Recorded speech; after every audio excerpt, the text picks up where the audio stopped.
Hello or hola. Welcome to Spanish with a Farmer. I have Jenny here, and she's going to help me out with explaining a few negative rules in Spanish. The best way to say no in Spanish is to say no. That's right. No in Spanish is no. Yes in Spanish is sí, but we're talking about negatives here.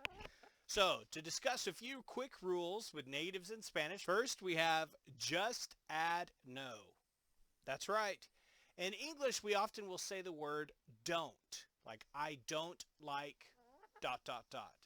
In Spanish, you just have to say no. So to say I don't like ... you say no me gusta. Next, we have the rule no, no. And what I mean by that is to say you don't like something and you're responding to a question, you could say no, I don't like to dance. No, no me gusta bailar.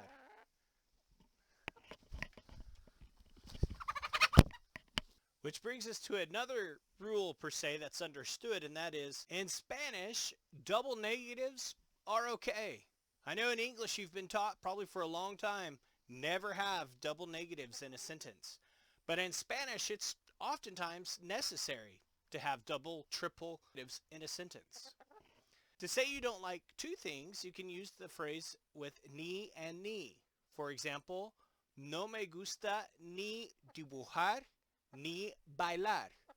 I don't like to draw nor to dance.